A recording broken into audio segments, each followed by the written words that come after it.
নমস্কার, আশা করছি আপনারা সবাই ভালো আছেন। রিম্পাস সিম্পল লাইফস্টাইলে আপনাদের স্বাগত জানাই। চলে এলাম নতুন আর একটা ভিডিও নিয়ে।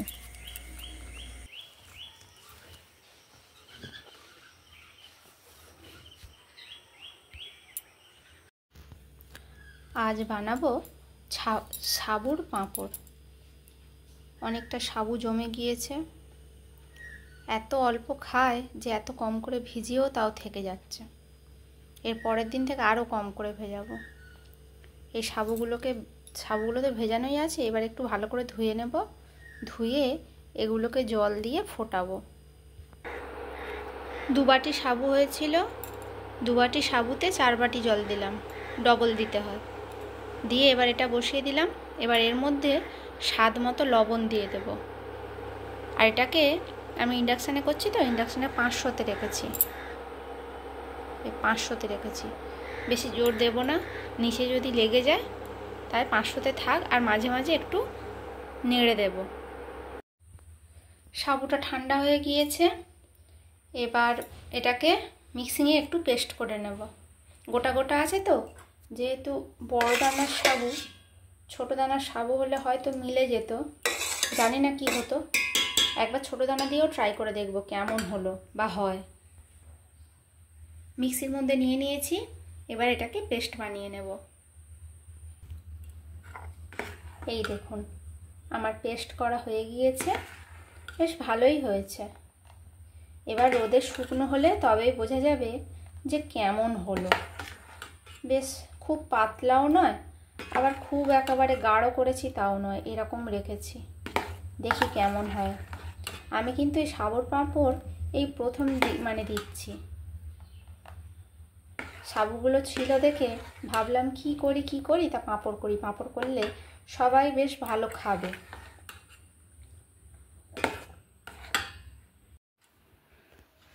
ছাদে চলে এলাম। বাইরে রোদটা শুধু একটু দেখুন সবাই, কি প্রচণ্ড রোদ। তাই ওই ছাদে গিয়ে বসে বসে দিতে পারবো না। এই এখানটায় বারান্দার এখানটায় বসে দিয়ে দিই। তারপরে থালাটা নিয়ে ছাদে দিয়ে আসবো। শুধু মরে যাব না হলে, প্রচণ্ড রোদ, গরমও আছে ভালো মতোই। দিতে শুরু করি। বসে পড়লাম সাবু দিতে, সাবুর পাঁপড় দিতে। থালার গায়ে প্রথমে ভালো করে কিছুটা সর্ষের তেল বুলিয়ে দিলাম, যাতে করে পাঁপড়গুলো শুকিয়ে গেলে সুন্দর উঠে আসে।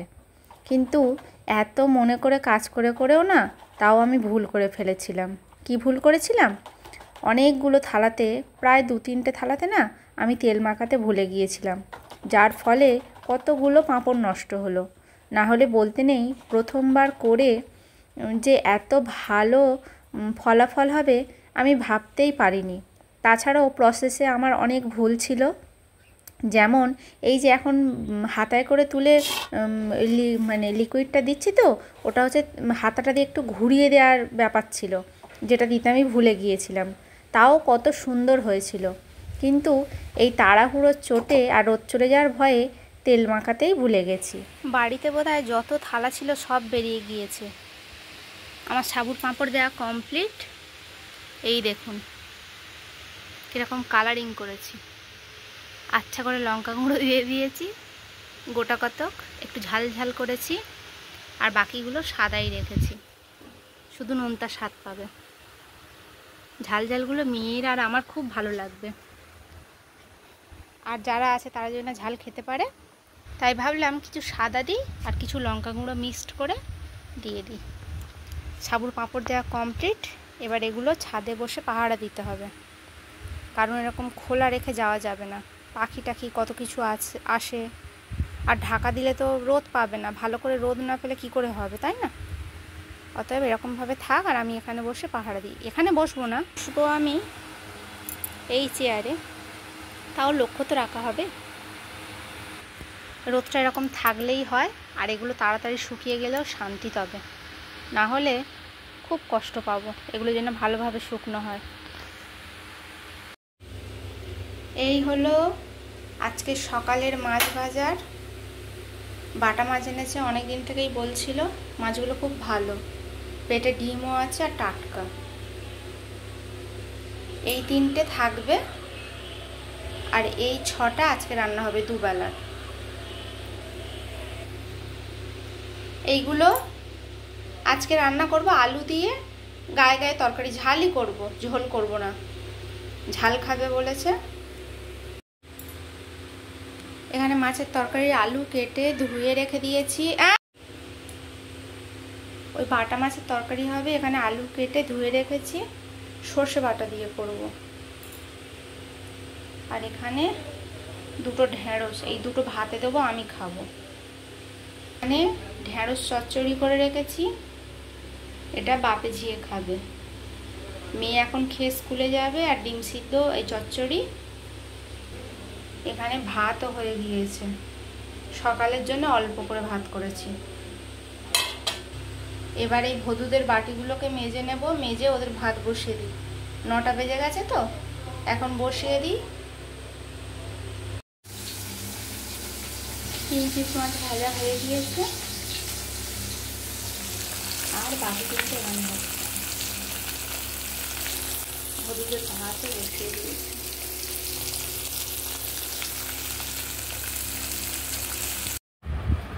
পাঁপড়গুলো আজ মোটামুটি শুকনো হয়েছে, তবে এগুলোকে আরও রোদ খাওয়াতে হবে। থালা থেকে উঠে গেছে। এইগুলো হচ্ছে সেই ঝাল ঝাল পাঁপড়টা আর সাদা পাঁপড়টা। সাদা পাঁপড়টা না ভালোভাবে ওঠেনি। এই থালাটার অবস্থাটা, তেল দিতে ভুলে গিয়েছিলাম, একদমই উঠতে চাইনি, বসেই আছে ওখানে। এটারও অবস্থা তাই। তবে লাল যে কটা দিয়েছি সব কটা উঠে গিয়েছিল, সাদা এই কটা হয়েছে। আর আমি আর থাকতে না পেরে না এতগুলো ভাজলাম। 4টে ঝাল পাঁপড় আর ওই ভাঙা ভাঙা যেগুলো ছিল সাদা পাঁপড়। এত ভালো যে হবে আমি ভাবিনি, মানে আমার প্রথম করা। খুব খুশি হয়েছি, এত ভালো লাগছে যে কি বলবো। আজ অনেক দিন পরে বিকেলে ছাদে উঠলাম, কারণ পরপর এত বৃষ্টি হচ্ছিল রোজ যে ছাদে আসতেই লাগছিল না। গাছগুলোতে জল দিতে লাগছিল না। কিন্তু কদিন হলো বৃষ্টি হচ্ছে না, আর হলেও তেমন পরিমাণে হচ্ছে না, যার জন্য গাছগুলোর অবস্থা খুবই খারাপ। প্রায় বেশিরভাগ গাছই একটু পাতাগুলো নুয়ে পড়েছে। তাই চলে এলাম ছাদের গাছে জল দিতে। এই গাছটার অবস্থা তো খুবই খারাপ। এইটা অতসী ফুলের গাছ এটা। আর এই গাছটাকে না রিপোর্ট করলে খুব ভালো হয়, হলুদ করবি। এর মাটিতে পুরো শিকড় ভর্তি হয়ে গিয়েছে, এতে আর মাটি নেই। এই দিকের গাছগুলোর অবস্থাও খুব খারাপ, সব পাতা নুয়ে নুয়ে আছে ওইদিকে। তাই ভাবলাম যে না, অনেক ফাঁকি হয়েছে, আর নয়। আর এই সেই ওল গাছের অবস্থাও, মাটি শুকিয়ে গেছে, জল দিতে হবে। এই দিকের পাতাগুলো লুটিয়ে গেছে, এই পাতাগুলো হলুদ হয়ে গেছে, সব জল দিয়ে দিই গাছে। ওই দিকের গাছগুলোরও সব একই অবস্থা, জল দিতে হবে, জল জল জল। আর এই টবটা লঙ্কা দানা দিয়েছিলাম, কিন্তু বের হয়নি, মনে হচ্ছে হবে না।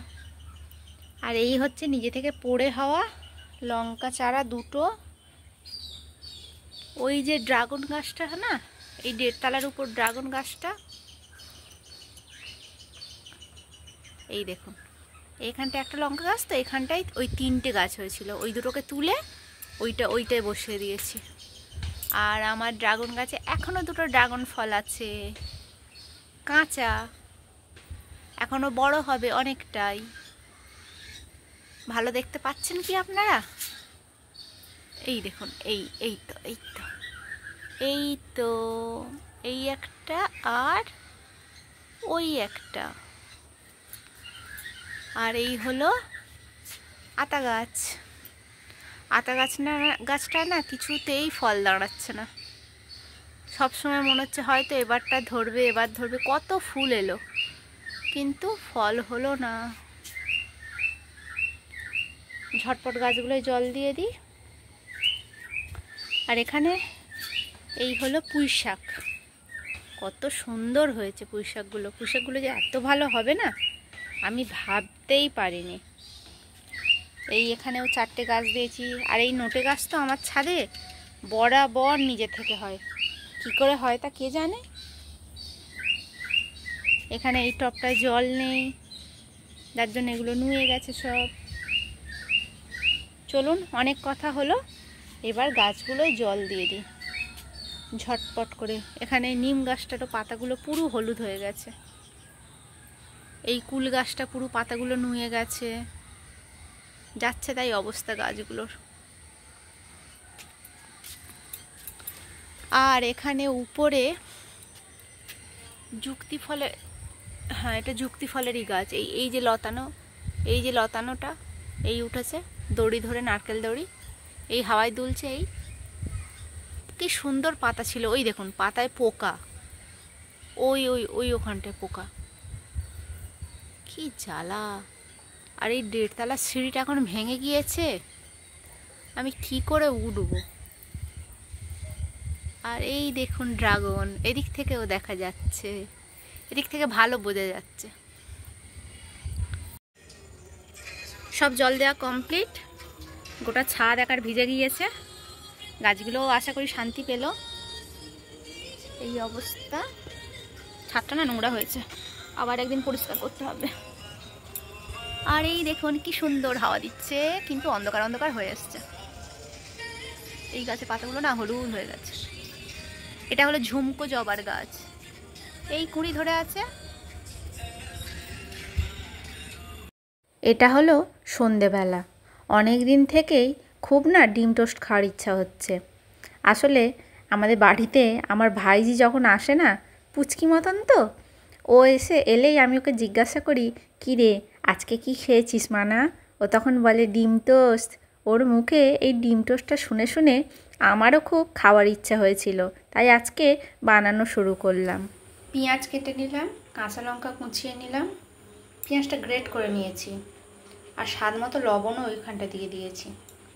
এবার এতে সামান্য একটু দুধ দেব, দিয়ে এটাকে ফেটিয়ে নেব। তারপর ডিম দেব,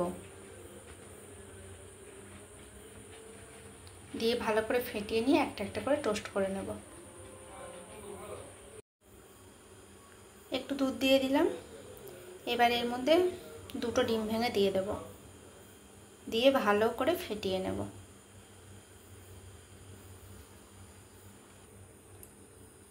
দুটো ডিম ভেঙে দিয়ে দিলাম, এবার এটা ভালো করে ফেটিয়ে নেব। যদি প্রয়োজন পড়ে তো আর একটা দেবো। তাহলে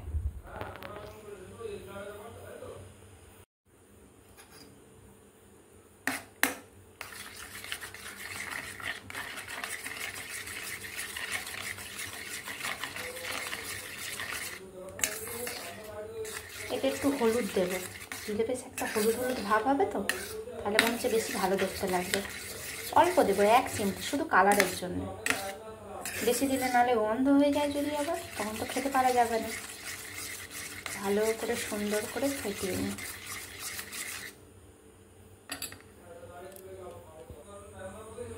অল্প একটু হলুদ দিয়ে দিলাম।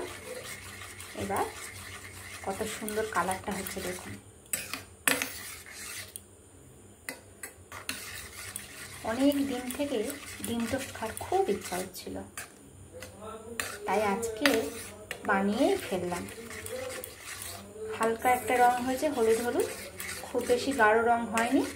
আশা করি কোনো গন্ধও লাগবে না। আর আজকে ডিম টোস্টটা স্লাইস রুটি দিয়ে করছি, 1/2 পাউন্ড দিয়ে নয়। দেখি কোনটা খেতে বেশি ভালো লাগে। আগে কোনোদিন স্লাইস রুটি দিয়ে আমি ডিম টোস্ট করিনি, সবসময় ওই 1/2 পাউন্ড রুটিটা দিয়েই করেছি। চাটুটা বসিয়ে দিলাম, গরমও হয়ে গিয়েছে।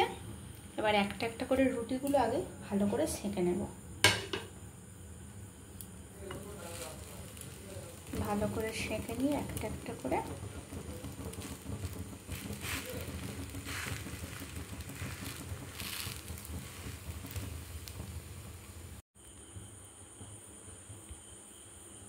সব কটা রুটি ভালো করে সেঁকে নিলাম।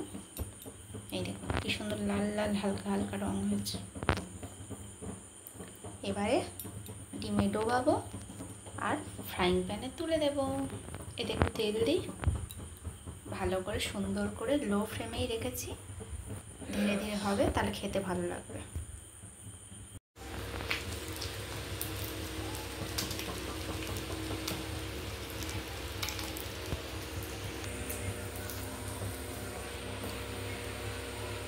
ডিম টোস্টগুলো প্রায় হয়েই এসেছে, আর একটা বাকি। এটা মেয়ের জন্য রাখলাম, একটাই থাক, ভাত আছে ভাত খাবে, আর এইগুলো আমাদের জন্য। এখানে আরও একটা হচ্ছে, আর এইটুকু গোলা আছে। খুব সুন্দর হয়েছে কিন্তু, নরম একদম তুলতুল করছে। আমার ডিম টোস্ট বানানো একদম কমপ্লিট। সবাইকে খেতেও দিয়ে দিলাম, আর মেয়ের খাবারটা গুছিয়ে রেখে দিলাম। আর সস ছাড়া না আমার একদম ভালো লাগে না খেতে, তাই একটু সসও মাখিয়ে নিলাম। আর এই দেখুন, আমি এবার খাচ্ছি, কেমন হয়েছে দেখি। সত্যি বলতে এই স্লাইস পাউরুটি দিয়ে না এই ডিম টোস্ট আমি প্রথম করলাম, আর এত ভালো লেগেছে খেতে যে কি বলবো। আর ওই দুধটা দেওয়া হয়েছিল বলে না, মানে রুটি আর ডিমগুলো একদম তুলতুল করছে। অন্য সময় যেটা টাটকা রুটি হলেও না কেমন ওই ভাজার পরে মানে কেমন একটা শক্ত, মানে কেমন একটা টান টান ভাব হয়ে যেত, যেটা মোটেও ভালো লাগতো না খেতে। কিন্তু এইটা করে এত ভালো। আজ আসি, আবার আসবো নতুন একটা ভিডিও নিয়ে। সবাই ভালো থাকবেন, সুস্থ থাকবেন। দেখা হবে নতুন আর একটা ভিডিওতে। আর আমার ভিডিওটা যদি আপনাদের ভালো লেগে থাকে, লাইক করে পাশে থাকবেন। ধন্যবাদ।